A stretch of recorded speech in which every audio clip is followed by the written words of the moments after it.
नर्मदा परिक्रमा का मार्ग है और इनकी परिक्रमा ये पूरी पगडंडी वो जो ऊपर चढ़ रहे हैं परिक्रमा वहाँ दिख रहे हैं, वहाँ से ऊपर हो जाना आप, है नहीं वहाँ से फिर नीचे नहीं जाना क्योंकि वहाँ से रास्ता नहीं, वहाँ से ऊपर होके ठीक। नर्मदे हर, नर्मदे हर, नर्मदे हर। दीदी परिक्रमा पूर्ण हो जब याद करना जरूर है, और बीच में कहीं भी आपको लगे तो लगा लेना फोन। नर्मदे नर्मदे हर। देखिए ये परिक्रमा का पथ, थोड़ा बारिश में होने से ये दिक्कत होती है कीचड़ और इसकी, पर केदारनाथ में परिवार रहता है और आ गए मैया के तट पर माँ नर्मदा की परिक्रमा करने अजय जी।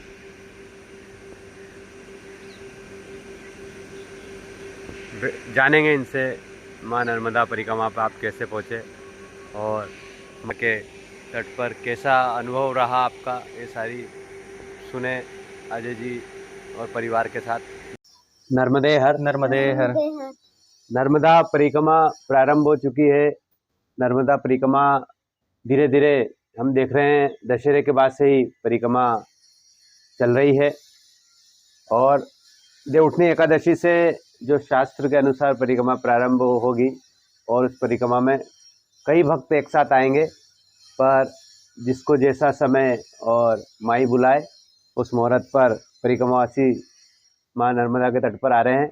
आज हमारी मुलाकात हो रही है नर्मदा परिक्रमा में हरियाणा से अजय हुड्डा जी, जो माँ नर्मदा की परिक्रमा में निकले हैं। इस परिक्रमा की विशेषता है कि वो परिवार के साथ यह परिक्रमा कर रहे हैं।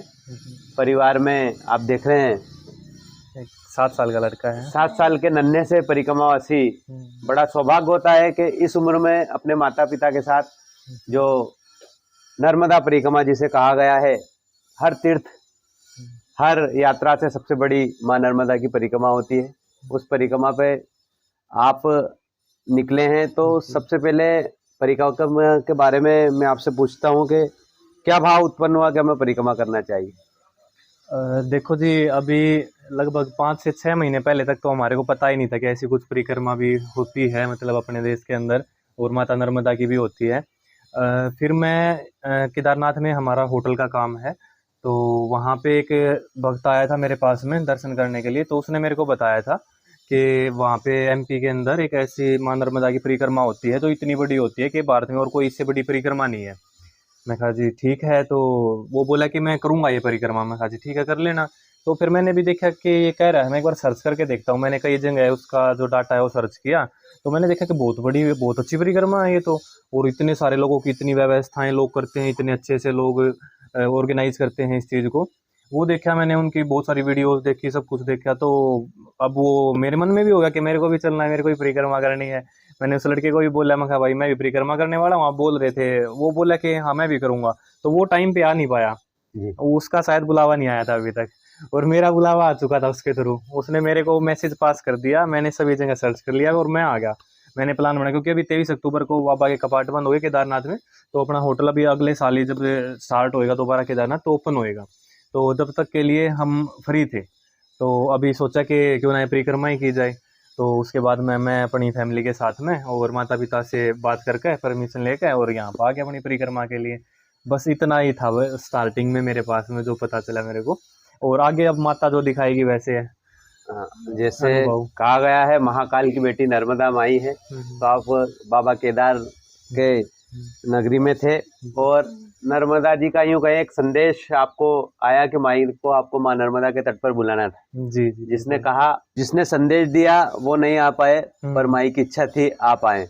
जब परिक्रमा के बारे में आपने घर पर बताया होगा, घर वाले अकेले अगर परिक्रमा करने आते हैं तो हमें जरूर उसकी आज्ञा दे देते हैं, पर आपने बताया वो परिवार को साथ लेकर जा रहे हैं, ऐसी परिक्रमा इतने किलोमीटर की, फिर परिवार ने परिवार ने सब ने बोला कि मतलब रिलेटिव्स के भी कॉल आए कि ऐसे बच्चों के साथ में कैसा रहेगा, हमारे को पता नहीं है कुछ, क्योंकि हमारे हरियाणा साइड में चलन नहीं है, परिक्रमा का बारे में पता ही नहीं है लोगों को। खुद मेरे को भी नहीं पता था। मैं सोशल मीडिया पे 2 साल से काम कर रहा हूँ। मैंने 4 धाम 12 ज्योतिर्लिंग भी किए हैं। मैंने बड़ी बड़ी हरियाणा कन्याकुमारी राइड भी की हैं। मैं अरुणाचल असम बहुत स्टेट्स में घूमा हूँ भारत के पिछले 2 सालों से।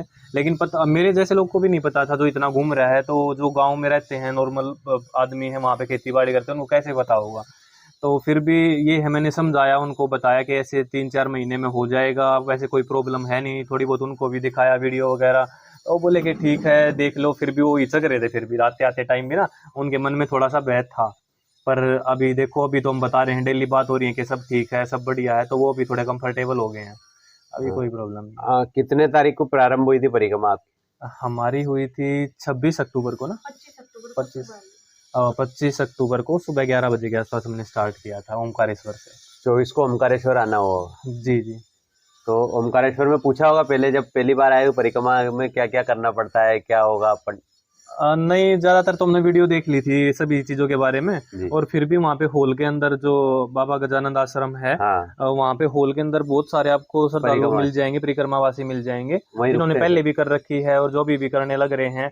तो वो अपना अनुभव शाम को शेयर करते हैं। मैंने देखा वहाँ पे इसके बारे में, वो सब शाम को बता रहे थे। हमारे को वैसे ही वहाँ 4 ओर से इतना ज्ञान मिल गया कि काफ़ी हो गया हूँ। तो संकल्प पूजन हुआ, संकल्प पूजन के बाद परिक्रमा प्रारंभ की। पहला आपका पहले दिन का अनुभव और पहले दिन का विश्राम कहाँ हुआ? पहले दिन का हमारा विश्राम हुआ मोरटका के अंदर। मोरटका। हाँ, और मोरटका तक सारा रास्ता वैसे रोड का ही था, हाईवे वगैरह था।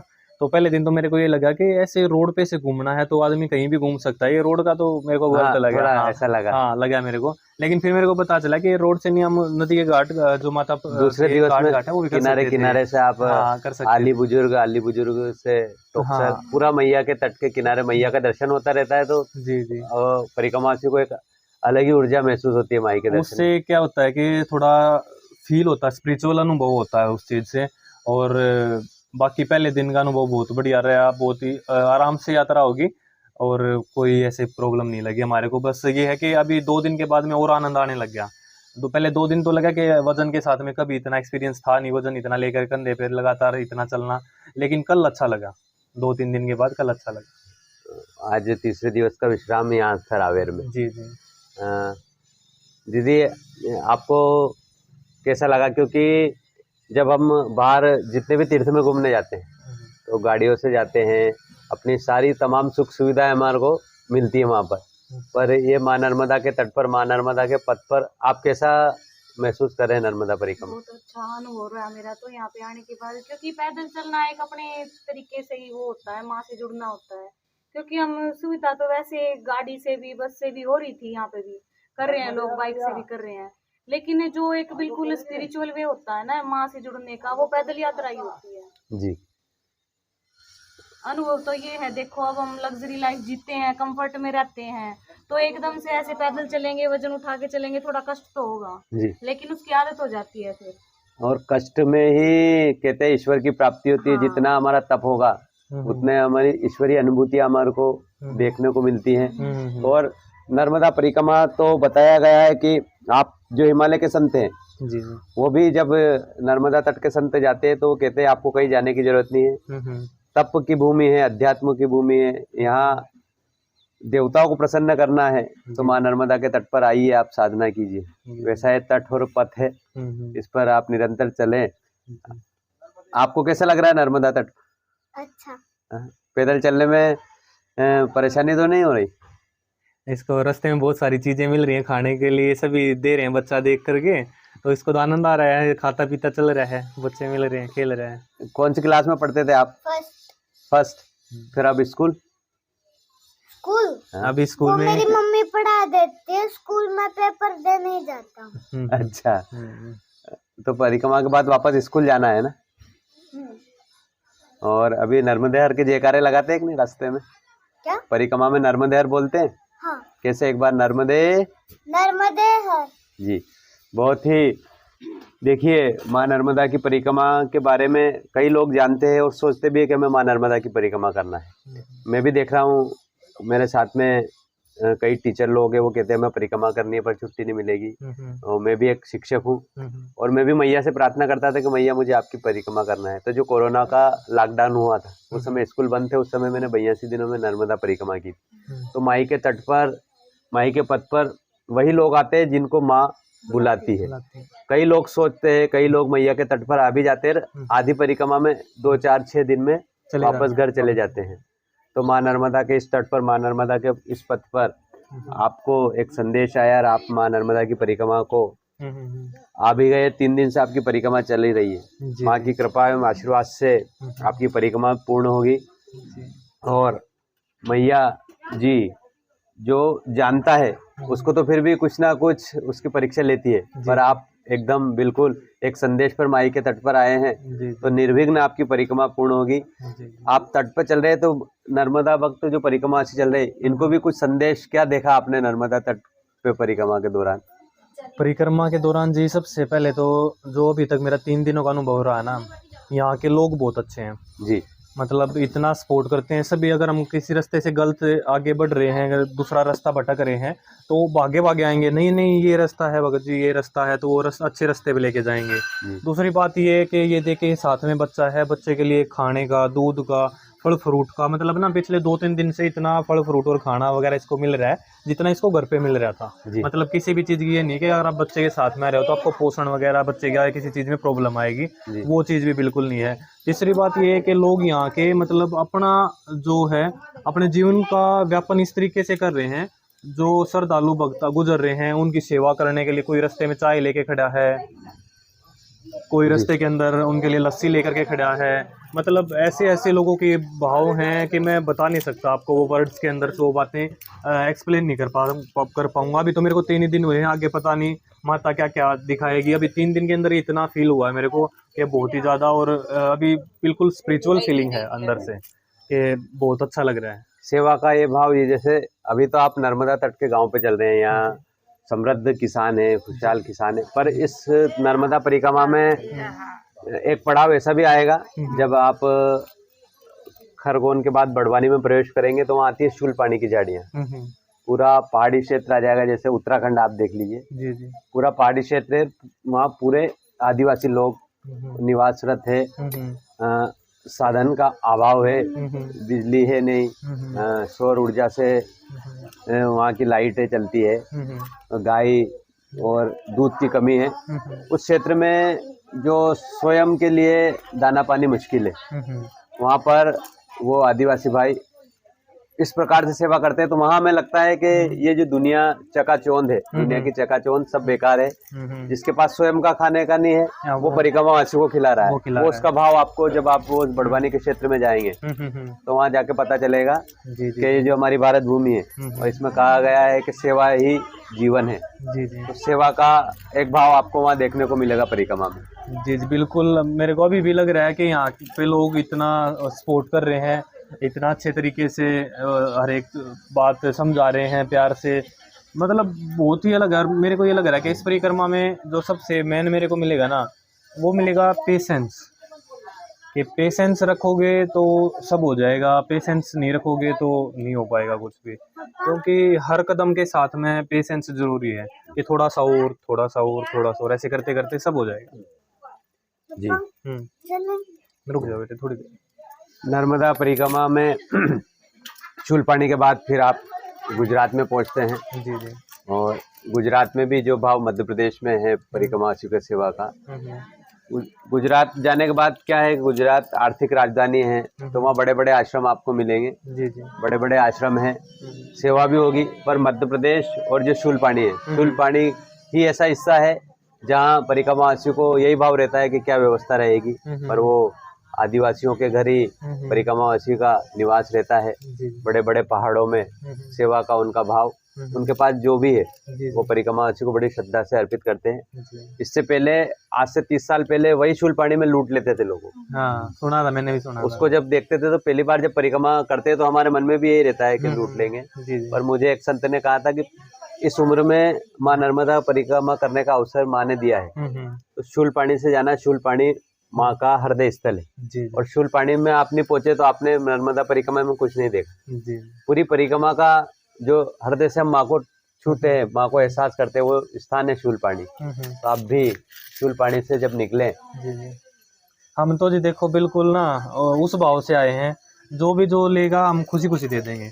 कोई ये बोलेगा ना कि अपना सारा सामान ये है वो जो भी आपके पास दे दो, मैं खुशी खुशी दे दूंगा, मैं नहीं पूछूंगा लो भाई आप ले लो, बस माता ने ये दे दिया ये काफ़ी है। जो महादेव ने और माता ने जो जितना दिया है ना, उतना मैंने सोचा भी नहीं था मेरी लाइफ में कि मैं कभी हासिल कर पाऊंगा, जो मेरे को कभी मिलेगा। अब इसी वजह से मेरा यही है, इसी वजह से मैंने अपनी लाइफ में सबसे पहले 4 धाम किए, 12 ज्योतिर्लिंग किए, छोटे 4 धाम किए, बड़े 4 धाम सभी, फिर राम मंदिर और बाकी जो भी धार्मिक प्लेस हैं भारत के। अरुणाचल में जो परशुराम कुंड है वहाँ तक भी, जो लास्ट है बिल्कुल हिंदू प्लेस है एक अरुणाचल के अंदर, वहाँ तक भी मैंने जहाँ तक भी जो मिला वहाँ तक गया हूँ मैं।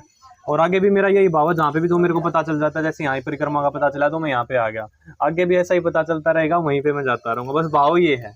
और भगवान ने सब कुछ दिया है। फिर 4 धाम और ज्योतिर्लिंग यात्रा और कई धार्मिक यात्राओं का जो अनुभव रहा है, उन सब पर माँ नर्मदा परिक्रमा का एक विशेष आपको अनुभव और माई से जुड़ने का, कहते हैं जो एक बार नर्मदा परिक्रमा में आ जाता है उसका हर बार मन होता है कि हमें माई के पास चलना चाहिए। तो एक माँ बेटे का जो संबंध जुड़ता है, वैसे ही नर्मदा परिक्रमा करने के बाद ऐसा भाव, आप कितना ही रोकेंगे पर 1 साल में एक बार तो आपको माई के तट पर आना ही पड़ेगा।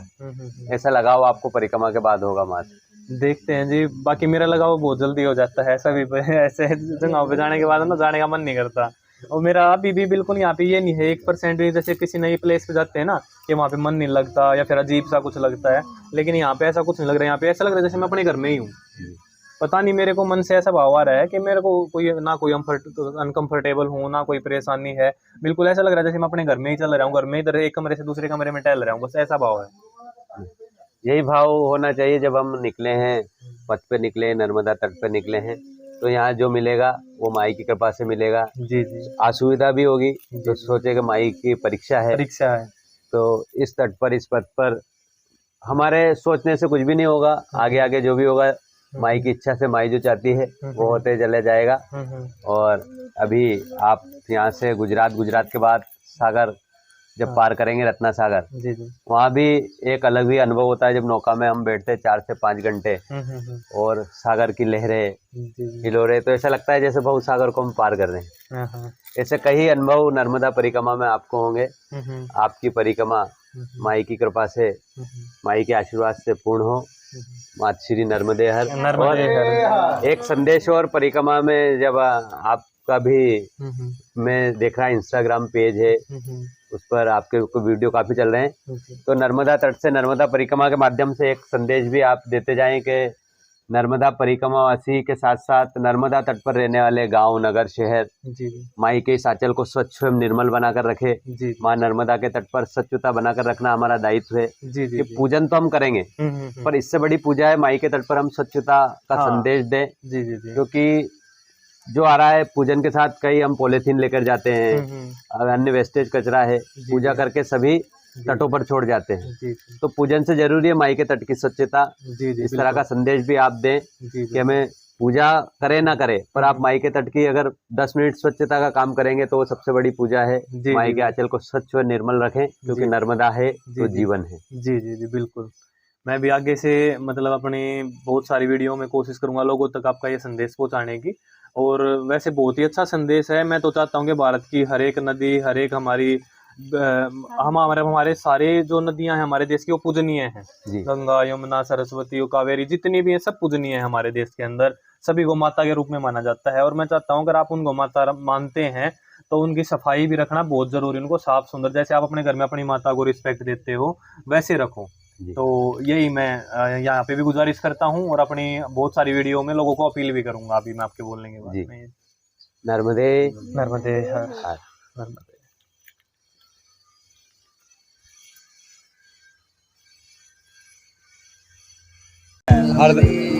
हरदा जिले से लगी 2 घंटे से रावेत।